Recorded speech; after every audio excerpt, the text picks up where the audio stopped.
Dário achou por bem nomear 120 satrapas para governar todo o reino. E designou 3 supervisores sobre eles, um dos quais era Daniel.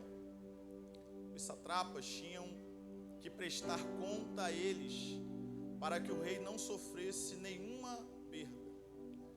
Ora, Daniel se destacou tanto entre os supervisores e os satrapas, por suas grandes qualidades, que o rei planejava tê-lo à frente do governo e de todo o império.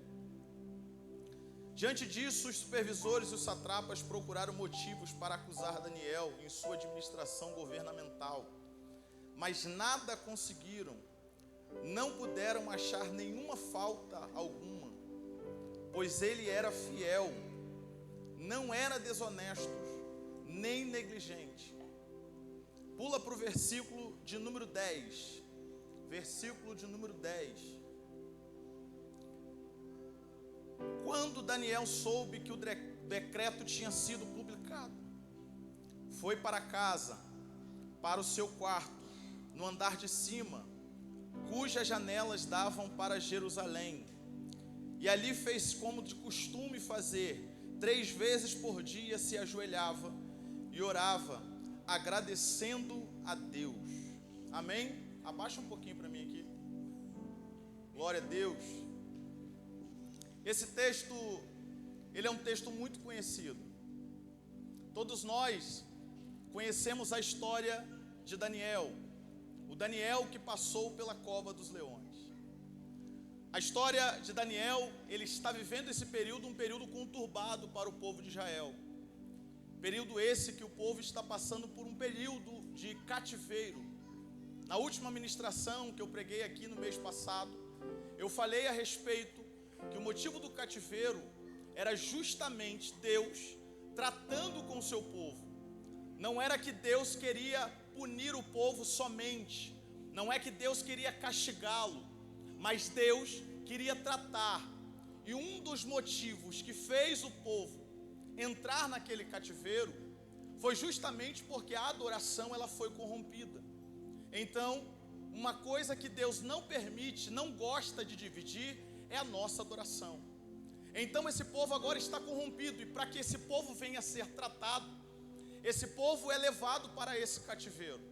Se você olhar o capítulo 1 de Daniel, você vai ver que Daniel, ele vai na primeira leva para o cativeiro. Ele é jovem, foram separados alguns jovens para ser levado para esse cativeiro. Jovens com conhecimento, com sabedoria, jovens que seriam destaque na Babilônia. Só o que me chama a atenção, e esse assunto ele é propício porque acabamos de vir de um retiro espiritual com mais de 50 jovens, aonde jovens foram impactados. Daniel, ele chama a atenção porque ele vai para a Babilônia, ele sai da sua terra, vai para uma outra terra distante, mas o que ele aprendeu na sua terra é suficiente para que ele pudesse permanecer firme na terra de Babilônia. A terra de Babilônia não consegue contaminar Daniel.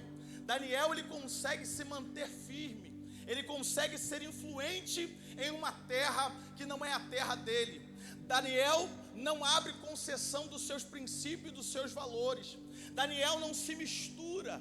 Daniel não faz questão de agradar aos homens, mas a questão de Daniel é agradar ao Deus que o chamou. Daniel não se corrompe. Daniel, a ponto de o rei permitir que ele se assentasse à mesa, mas Daniel decide se excluir da mesa para se manter fiel ao Senhor.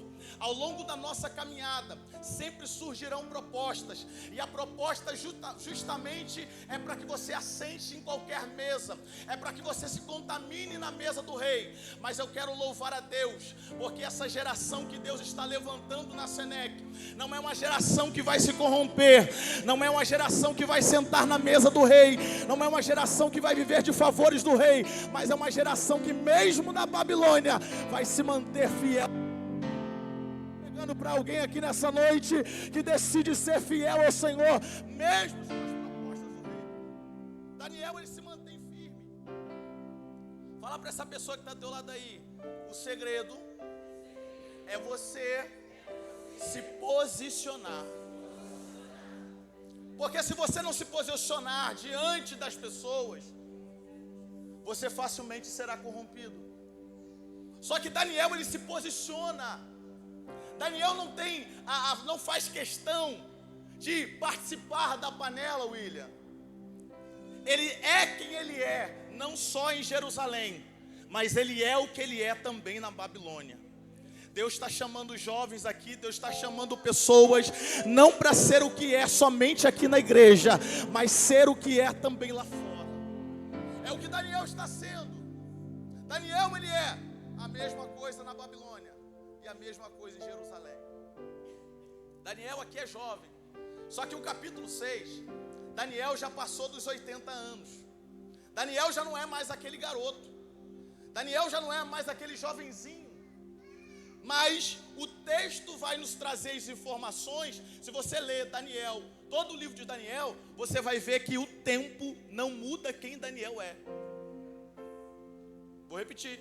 O tempo não muda quem Daniel é em Deus.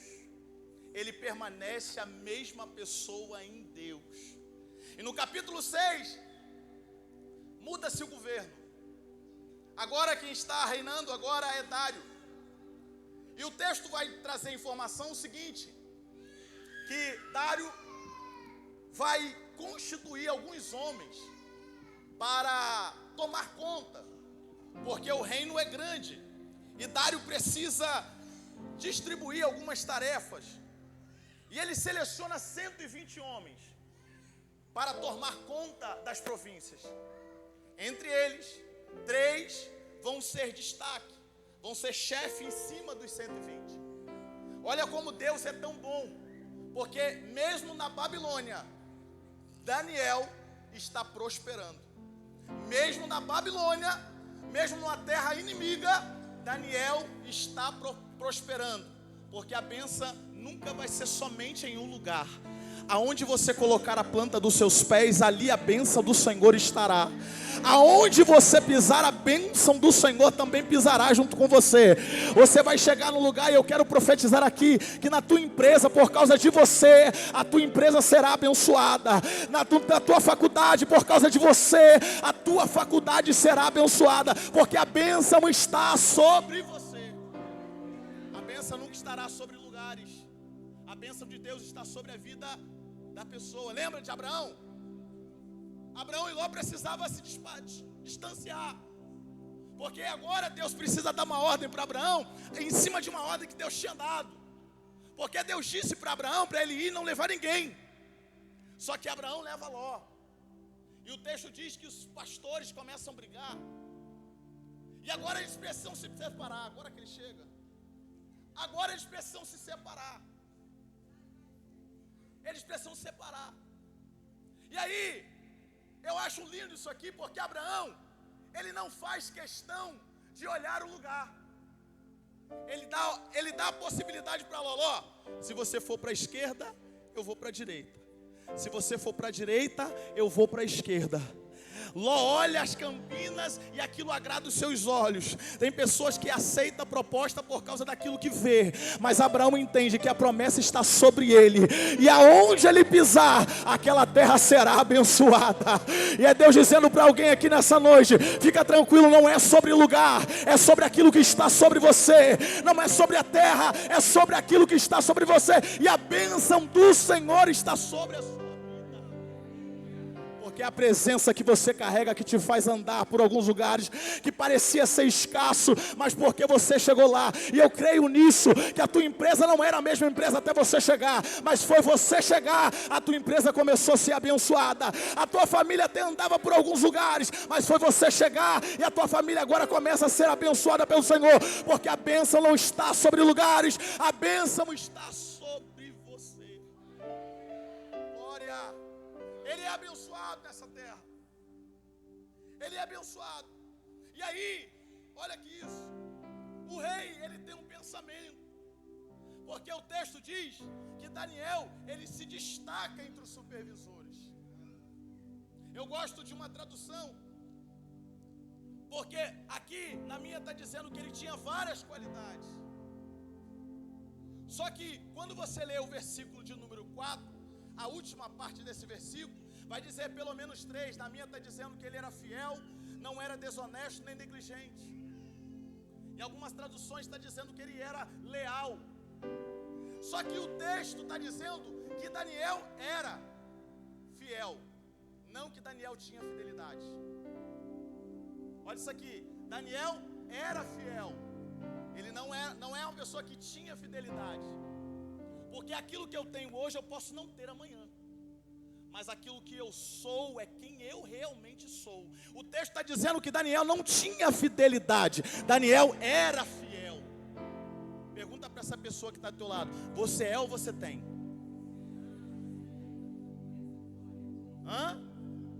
Você é ou você tem? Porque quem tem hoje pode não ter amanhã, mas quem decide ser fiel, quem é fiel hoje, é fiel amanhã, é fiel depois de amanhã, ele continua sendo fiel. Então Daniel se destaca por aquilo que ele é. Daniel não faz personagem para agradar as pessoas, Daniel é. E aí o texto diz que o rei está pensando. O texto não diz que o rei falou: olha, eu quero constituir Daniel entre os maiorais, porque o rei apenas estava no pensamento. Aí você concorda comigo que quando a gente pensa algo sobre alguém, geralmente a gente vai ter mais afinidade com algumas pessoas. E aí, nós, consequentemente, temos um jeito de às vezes favorecer pessoas que estão andando ao nosso lado. É ou não é verdade? Se abre uma porta de emprego, quem é a pessoa que você vai procurar? Alguém que está andando do teu lado, que está desempregado. Você não vai ligar para uma pessoa que está longe, que você não tem relacionamento. Você vai procurar quem está do seu lado. Então, possivelmente, Daniel era aquele que andava do lado do rei. Então o rei está pensando. E olha como o inimigo ele trabalha. O rei nem falou, somente pensou. E agora eles arquitetam algo para tentar colocar Daniel em prova. E aí eles vão buscar tudo. Eles vão buscar. E eles não encontram nenhum defeito em Daniel. Eu acho isso incrível, pastora Sirlene. Porque, gente, não encontrar nenhum defeito, isso aqui eu acredito porque está na Bíblia. Rapaz, não encontrou, William, nenhum defeito. Pelo contrário, só encontrou qualidades. Oxalá que eu pudesse ser um Daniel na minha geração, de olharem para mim e não encontrar nenhum defeito, Esther.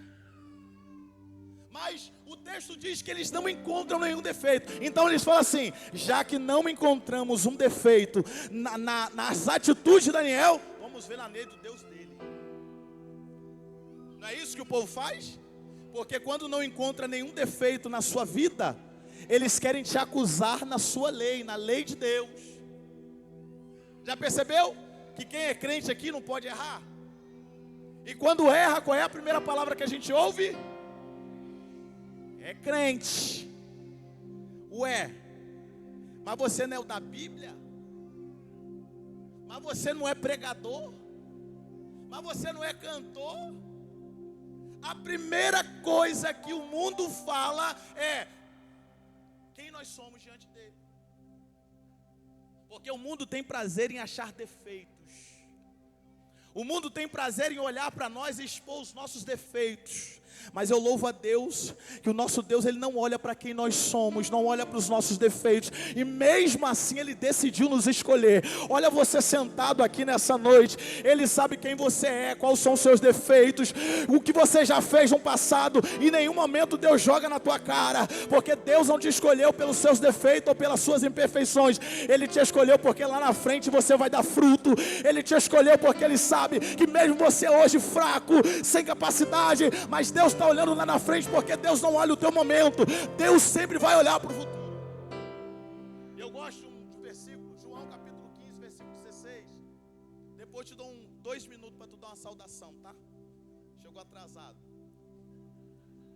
Vou te dar 2 minutos. Olha aqui que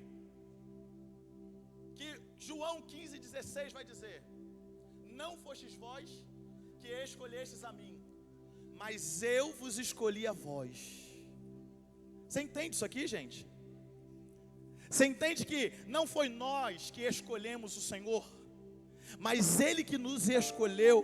Aí você fala, mas eu sou assim, eu sou assado. Deus te escolheu. Você pode ter as imperfeições que você tiver, Deus decidiu te escolher. Bata no teu peito e fala, eu sou privilegiado do Senhor, porque mesmo você tendo defeitos, Ele te escolheu. Não tem como.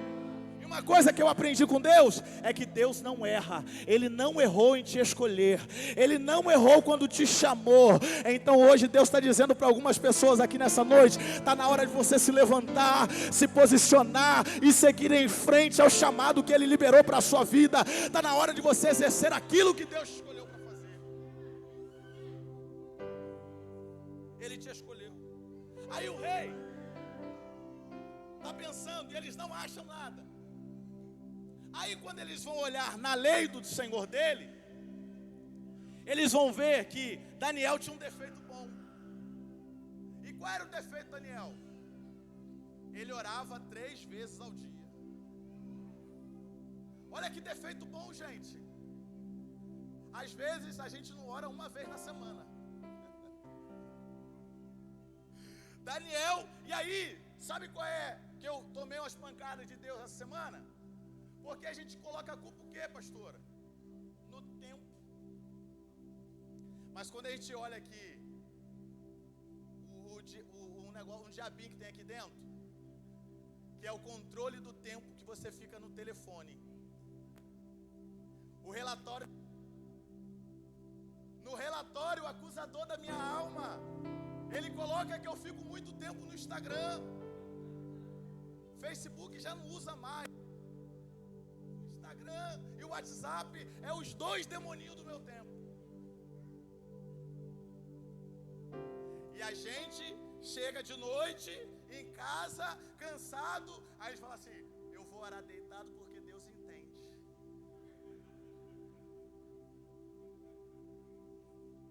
É ou não é? Só que Daniel trabalhava o dia todo. Só que o texto diz que ele orava 3 vezes ao dia. É falta de tempo ou falta de prioridade?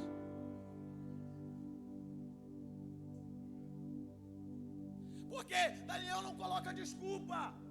E aí quando olha na lei dele, na lei do Deus dele, vê que ele olha e aí eles falam, olha, já sei o que nós vamos fazer. O rei é novo. Nós vamos pedir para lançar um decreto. Vamos pedir.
Dias.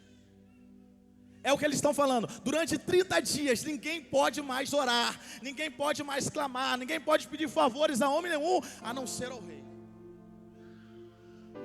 E aí, olha o que o texto vai dizer no versículo 10. Eu pedi para você ler isso. E aí eu te pergunto, o texto diz assim: quando Daniel soube que o decreto tinha sido publicado. E aí eu te pergunto, Daniel estava na reunião? Daniel estava lá na reunião, tramando. Mas como é que Daniel soube? Olha isso, Gilson. Daniel não estava, mas Daniel soube. Porque o teu Deus, Ele é especialista em ouvir conversas em mesas que você não está. Você não está, mas Deus está presente, está ouvindo tudo o que está falando ao seu respeito. E aí o texto diz que quando Daniel soube, ele não arranca o cabelo da cabeça, não fica careca assim igual a mim, não se desespera, ele vai para casa. E Deus está dizendo para alguém nessa noite: quando a afronta vier sobre a sua vida, quando as circunstâncias vier, não entre em desespero, continua a tua rotina, faz o que você sempre tem feito. E o que Daniel fez? Quando o texto diz que Daniel soube, ele foi para casa e foi orar, porque ele entende que diante de circunstâncias que ele não pode resolver, é entregar na mão daquele que pode solucionar todas as coisas.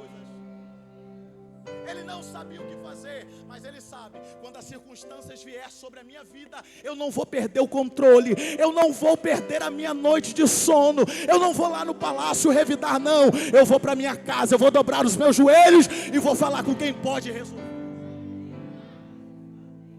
Calma, está querendo revidar a afronta por quê? Está querendo tirar satisfação por quê? Sabe o que você diz quando você faz isso? Que você vai tirar satisfação com alguém? É você dizer que Deus não tem poder para mudar aquilo. Você está atestando e dizendo: Deus não muda o que eu estou vivendo.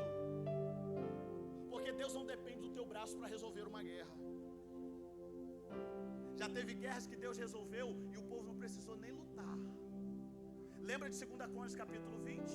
O povo nem lutou, somente adorou. Porque guerras espirituais você não vai vencer com o teu braço de carne. Sabe por que a tua casa ainda não está de pé? Porque você tem lutado com armas que não é para lutar. E aí, não adianta nada. Sobe monte e desce monte. Ora, faz jejum. Mas sabe o que acontece? Quando chega em casa, usa a arma da carne. E aí nada muda. Existem guerras que você só vai vencer com as armaduras espirituais. Aí Daniel, no versículo 10, ele não entra no desespero. Ele não entra no desespero porque estão tentando contra a vida dele. Ele vai para sua casa. Eu gosto disso aqui, porque ele foi para casa, para o seu quarto. E quarto quer dizer o que, gente? É a sua intimidade, é o seu secreto. Ontem foi pregado aqui na consagração sobre isso. Porque quem entra no quarto, fecha a porta, fecha o acesso, tem acesso direto a Deus. É Deus dizendo para alguém nessa noite aqui: para de falar muito com pessoas e vai falar com Ele nessa noite. Entra no teu quarto, não se desespera, vai falar com quem pode resolver o teu problema. E aí, está falando do teu problema para quem? Para quem? Está desabafando com quem? Está desabafando com quem não pode resolver a tua vida? Ou será que você está entrando no seu quarto, no teu secreto, e falando com Ele diretamente? Nós já temos acesso, gente. Quando Ele desceu naquela cruz, que o véu foi rasgado de cima a baixo, você tem acesso a Ele nessa noite. Então abre a tua boca e fala com Ele, porque o Deus que ouve a sua oração, Ele está aqui nessa igreja nessa noite, dizendo: pode clamar, porque todo aquele que clama tem resposta. Clama a mim e responder-te-ei, anunciar-te-ei coisas grandes e firmes que não sabe. O segredo é esse, é clamar com quem pode resolver. Daniel, ele não entra em desespero, ele vai para casa. E aqui eu acho lindo isso aqui, porque geralmente, quando estamos passando por algumas circunstâncias, nós não queremos. E aqui o fato de ir para casa é porque entendemos que a casa, no mínimo, é um lugar de paz. Essa é a nossa ótica. É claro que às vezes vivemos umas guerras dentro de casa, né? Quem é casado aqui sabe disso. Tem dias que você não quer chegar em casa. Tem dia que você quer pegar o trânsito, né, William? Demorar ali o trânsito para ter o mínimo contato possível dentro de casa. Mas tem dias que a casa está em paz. Aí, Wellington, você vem lá de Angra dos Reis, doido para chegar em casa, é aquele trânsito. Você fala, meu Deus, eu tenho que chegar em casa, porque hoje é dia de entrar na terra prometida. Mas a casa, no mínimo, quer dizer um local de paz. Sabe o que Daniel está dizendo? A Babilônia não vai tirar a minha paz. As circunstâncias que eu estou vivendo não vai tirar, não vai me impedir de entrar no meu local de paz. Aquilo que eu estou vivendo não vai impedir, não vai alterar a minha rotina, não vai mudar os meus hábitos. Eu vou continuar orando ao Senhor 3 vezes ao dia. Não permita que as circunstâncias mudem a tua rotina com Deus. Não permita que as suas dores mude aquilo, teu relacionamento com o Senhor. Porque aqui o texto está dizendo, e eu já vou encerrar. Tira esse vermelho aí, gente, pelo amor de Deus. Poxa, comecei a pregar agora. Estou brincando, vou acabar. Porque o texto está dizendo aqui, e aqui eu fecho. O texto não está dizendo que Daniel chorou quando veio a luta. O texto diz que Daniel foi para casa orar. Olha isso, foi para casa, abriu as janelas. Ele abriu as janelas. E o texto diz que ele foi fazer o que costumava fazer, o que era costume dele fazer. Não é um hábito de só orar quando vem a prova.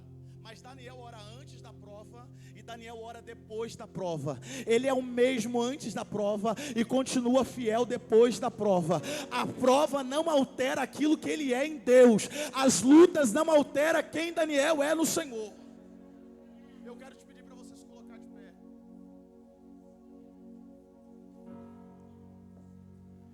Vira para essa pessoa que está do teu lado assim e fala assim para ela: as más notícias não vai mudar o seu itinerário. Não permita que as más notícias mudem o teu itinerário. Continua sendo o mesmo. Continua orando. Não ora só quando a prova vir, vai orando antes da prova, vai orando no meio da prova e vai orando também depois da prova. O texto diz que quando Daniel foi pego, como é que pegaram Daniel? Não pegaram Daniel fazendo outra coisa, William. Não pegaram Daniel errando. Pegaram Daniel orando. Quando pegarem você, como é que você vai estar? Porque um dia vai chegar. E quando pegarem você, como é que você vai estar? Aí Daniel está orando. O rei até tenta. O rei até tenta dar um jeito. Só que quando a terra falha, fique tranquilo, porque o céu não vai falhar com você. Ah? Quando a terra falhar, o céu não vai falhar com você. Pegaram Daniel, a terra tenta dar um jeito, mas os nossos recursos nunca virão da terra. Aquilo que você precisa vai vir do céu nessa noite.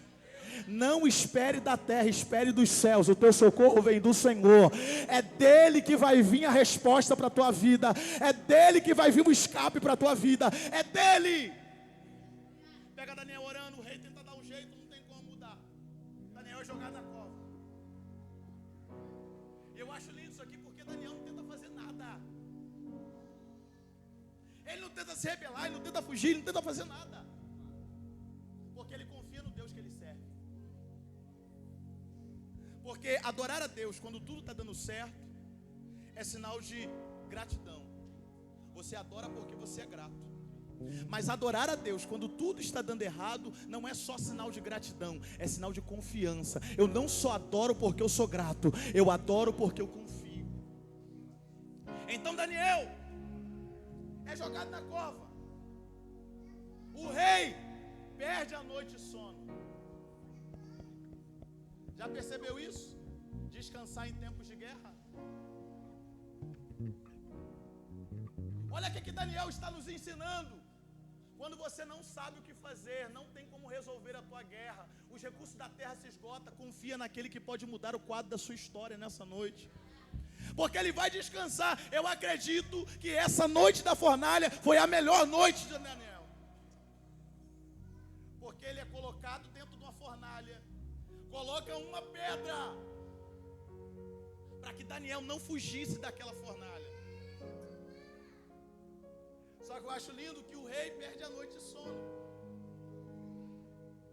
porque geralmente a Bíblia diz que envergonhados e confundidos serão aqueles que se levantar contra você. Deus não vai deixar você confundido no meio dessa guerra. Fica tranquilo, eu sei que não era eu para pregar hoje aqui, mas Deus está falando com alguém nessa noite aqui. Vai descansar, fique em paz, porque nessa guerra você vai ter paz essa noite. Fica tranquilo, porque você não vai ser confundido. Pode até tentar contra a sua vida, mas maior é o que está com você nessa noite.